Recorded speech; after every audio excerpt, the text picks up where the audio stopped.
السلام علیکم ورحمۃ اللہ وبرکاتہ۔ لک الحمد یا اللہ، الصلاۃ والسلام علیک یا رسول اللہ، الصلاۃ والسلام علیک یا حبیب اللہ صلی اللہ تعالی علیہ وسلم۔ حضرات محترم، جیسا کہ آپ کو معلوم ہے کہ یہ ہمارا چینل سوال و جواب کے تعلق سے چل رہا ہے، شریعت مطہرہ کا حکم اور کیوں۔ دوستو، آج عرس رضوی حضور اعلیٰ حضرت کا عرس ہے، اس لیے بہتر اور مناسب سمجھا کہ آج بھی حضور اعلیٰ حضرت کے تعلق سے کچھ بیان کیا جائے۔ بہت سارے گستاخان اعلیٰ حضرت حضور اعلیٰ حضرت کے اوپر اعتراض کرتے ہیں، ان میں سے 3 اعتراض میں آپ کے سامنے پیش کرنے کی کوشش کروں گا۔ پہلا اعتراض تو یہ ہے کہ امام احمد رضا خان فاضل بریلوی کا استاد مرزا غلام قادر بیگ تھا، جو مرزا قادیانی کا بھائی تھا۔ ایک سوال یہ، اور دوسرا اعتراض یہ ہے کہ امام احمد رضا خان فاضل بریلوی ابن نقی علی، ابن رضا علی، ابن کاظم علی، یہ سب کے سب کیا ہے؟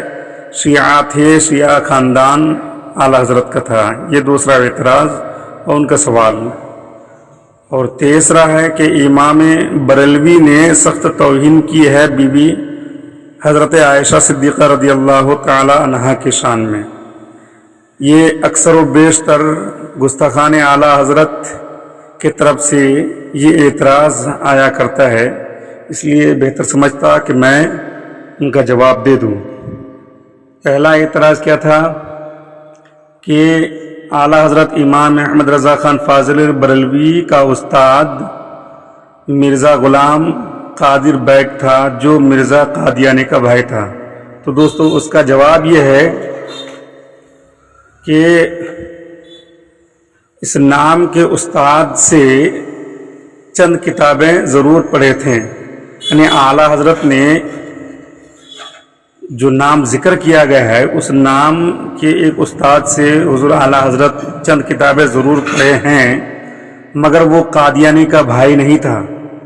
نام ملتا جلتا ہے، وہ قادیانی کا بھائی تھانے دار تھا اور یہ مدرس اور مولوی تھے۔ وہ 55 سال میں مر گیا اور یہ استاد 80 سال تک زندہ رہے۔ وہ سن 1300 ہجری میں مر گیا اور یہ سن 1314 ہجری میں زندہ تھے۔ کچھ تو الزام کرنے والے سوچتے، کچھ تو دماغ لگاتے کہ کس کے بارے میں ہم بول رہے ہیں۔ وہ غلام قادر بیگ کوئی اور تھا اور ان کا نام صرف ملتا جلتا ہے، تو حضور اعلیٰ حضرت کے اوپر یہ الزام لگایا جا رہا ہے کہ یہ قادیانی کے پاس سے پڑھے ہیں، جبکہ غلام قادر بیگ کوئی اور تھا، قادیانی کا بھائی، اور یہ کوئی اور ہیں۔ اس لیے یہ اعتراض کرنا ان کا بالکل جھوٹ ہے، غلط ہے۔ کچھ تو شرم کرنا چاہیے جھوٹ الزام لگانے میں۔ دوسرا اعتراض یہ کیا جاتا ہے کہ امام احمد رضا خان فاضل بریلوی ابن نقی علی، ابن رضا علی، ابن کاظم علی، یہ شیعہ خاندان کے تھے۔ دوستو، سبحان اللہ، اس کا جواب یہ ہوگا کہ سبحان اللہ، اہل بیت کے نام برکت کے لیے رکھنا، شیعہ بن جانا، تو تمام دیوبندی تیار ہو جائیں کہ دیوبندیوں وہابیوں میں بھی ایسے نام بہت موجود ہیں۔ اگر نقی علی، رضا علی، کاظم علی اس طریقے سے اگر نام رکھا جائے تو وہ اگر شیعہ بن جاتے ہیں ان کے نزدیک، تو ان کے بھی بہت سارے ایسے نام ہیں، جیسے اشرف علی، حسین علی، علی اصغر، غلام حسین، غلام حسن، محمد باقر، محمد حسین، غلام علی وغیرہ وغیرہ۔ تو وہ لوگ بھی تیار ہو جائے شیعہ بننے کے لیے، فتویٰ تیار کرو اور حوالہ دیکھو، ورنہ چلو بھر پانی میں ڈوب کر مر جاؤ۔ اور اعلیٰ حضرت نے شیعہ رافضی کے رد میں 20 کتابیں تصانیف کی ہیں، کاش وہ پڑھ لیتے تو یہ اعتراض کرنا خود ہی رد ہو جاتا۔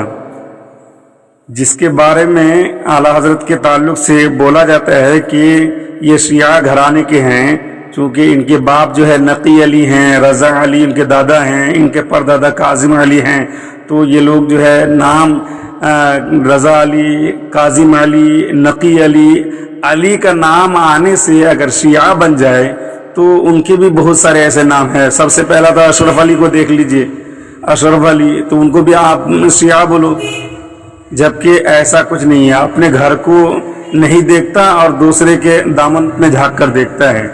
تو حالانکہ اعلیٰ حضرت امام احمد رضا خان فاضل بریلوی علیہ رحمت رضوان نے شیعہ کے رد میں، رافضی کے رد میں 20 کتابیں لکھی ہیں۔ آپ کی تصانیف 20 کتابیں کیا نام کہتے ہیں تصانیف کی ہیں۔ کاش یہ لوگ ان کو پڑھ لیتے تو یہ اعتراض بالکل سامنے آتا ہی نہیں۔ اور تیسرا اعتراض جو یہ کیا جاتا ہے کہ امام بریلوی یعنی اعلیٰ حضرت امام احمد رضا خان فاضل بریلوی نے سخت توہین کی ہیں حضرت بی بی عائشہ صدیقہ رضی اللہ تعالی عنہا کے شان میں، تو دوستو یہ بھی غلط ہے۔ کیوں؟ اس لیے کہ اس قسم کا اعتراض کر کے دیوبندیوں نے پریشان کر رکھا ہے۔ ہم اس بات کا ایسا جواب دے رہے ہیں کہ دیوبندی مر تو سکتے ہیں مگر اعلیٰ حضرت کی گستاخی ثابت نہیں کر سکتے انشاءاللہ تعالی۔ حقیقت یہ ہے کہ اعلیٰ حضرت کا وصال 1921 عیسوی میں ہوا اور اس وقت تک ہدایت بخشش کے 2 حصے شائع ہوئے تھے۔ آپ کے وصال کے 2 سال بعد 1923 عیسوی میں مولانا محمد محبوب علی قادری نے آپ کا کلام متفرق جمع کر کے ہدایت بخشش حصہ سوم کے نام سے چھاپ دیا۔ پریس ناب سسٹم جو ہے ممبئی سے، کیونکہ کتابت اور چھپائی کا سارا کام پریس والوں کو دے دیا تھا۔ پریس میں ایک خارجی بھی تھا، اس نے وہ اشعار زرع مشرکہ عورتوں کے بارے میں تھے جن کا ذکر حدیث کی کتابوں میں ہے، مسلم شریف، ترمذی شریف، نسائی شریف۔ خارجی کاتب نے وہ اشعار کیا کیے، المومنین حضرت عائشہ صدیقہ رضی اللہ تعالی عنہا کے نام پر شامل کر دیے تاکہ اہل سنت امام احمد رضا خان فاضل بریلوی اور اہل سنت کے عالم دین کو بدنام کیا جا سکے۔ اور اس حصہ سوم پر اعلیٰ حضرت کے نام کے ساتھ رحمت اللہ تعالی علیہ لکھا ہوا ہے، جو اس بات کا ثبوت ہے کہ اعلیٰ حضرت نے حصہ سوم نہ تو ترتیب دیا اور نہ شائع کیا اور نہ ان کے اشعار ہیں۔ لہٰذا یہ الزام جھوٹ بولنے والے پہلے تو یہ ثبوت فراہم کریں کہ یہ حصہ سوم اعلیٰ حضرت نے ترتیب دیا اور شائع کیا ہو، ورنہ جھوٹوں پر اللہ کی لعنت ہے۔ اور رہی بات محبوب علی صاحب کی، تو اس غلطی کی نشاندہی بھی سنی بریلوی علماء نے کی تھی جن کا نام علامہ مشتاق احمد نظامی ہے، اور جب اس غفلت کا علم ہوا محبوب علی صاحب کو تو انہوں نے اپنے انا کا مسئلہ نہیں بنایا، جیسے دیوبندیوں نے گستاخی کر کے اپنی انا کا مسئلہ بنا لیا۔ بار بار توجہ دلانے کے بعد بھی توجہ نہیں کی تو محبوب علی صاحب نے 9 ذوالقعدہ 1374 ہجری ممبئی کے ہفتہ وار اخبار میں اعلانیہ توبہ شائع کی اور اللہ تعالیٰ سے معافی مانگی اور استغفار کیا۔ اگر کوئی صاحب وہ اخبار دیکھنا چاہیں تو دیکھ سکتے ہیں، وہ رکھا ہوا ہے، اور توبہ کے بعد گناہ معاف ہو جاتے ہیں۔ اس وقت کے 119 علماء نے فتویٰ دیا کہ اعلانیہ توبہ کرنے کے بعد توبہ قبول ہو جاتی ہے اور توبہ کا دروازہ کھلا ہوا ہے، اور اسے کتابی شکل میں بھی شائع کر دیا گیا تو یہ شور ختم ہو گیا۔ 1955 عیسوی میں جب یہ ہنگامہ کھڑا ہوا تو تمام ذمہ داری محبوب علی صاحب کے اوپر ہی ڈالی جا رہی تھی، کسی ایک نے بھی اعلیٰ حضرت کا نام نہ لیا، کیونکہ وہ دیکھ چکے تھے کہ حصہ سوم اعلیٰ حضرت کے وصال کے بعد محبوب علی صاحب نے شائع کیا ہے، مگر دیوبندی تو ادھار کھائے بیٹھے تھے۔ اعلیٰ حضرت کی دشمنی میں وہ یہ موقع کب ہاتھ سے جانے دیتے، لہٰذا آج تک وقتاً فوقتاً جو ہے اس گستاخی کو اچھالتے ہیں اور اعلیٰ حضرت کے مقام کو لوگوں کے دلوں سے نکالنا چاہتے ہیں۔ کیا دیوبندیوں میں ایک مرد بھی ایسا نہیں جو انصاف پسند ہو، حقیقت پسند ہو، اور وہ بتائے کہ اعلیٰ حضرت کے وصال کے بعد ان کی طرف دوسری کی غلطی منسوب کرنا حماقت، جہالت، بے شرمی، بے غیرتی ہے یا نہیں؟ شاید توبہ کا دروازہ دیوبند میں جو ہے کیا نام کہتے ہیں بند ہے، شاید توبہ کا دروازہ دیوبند میں ہے، جب چاہے کھول دیں اور جب چاہیں بند کر دیں۔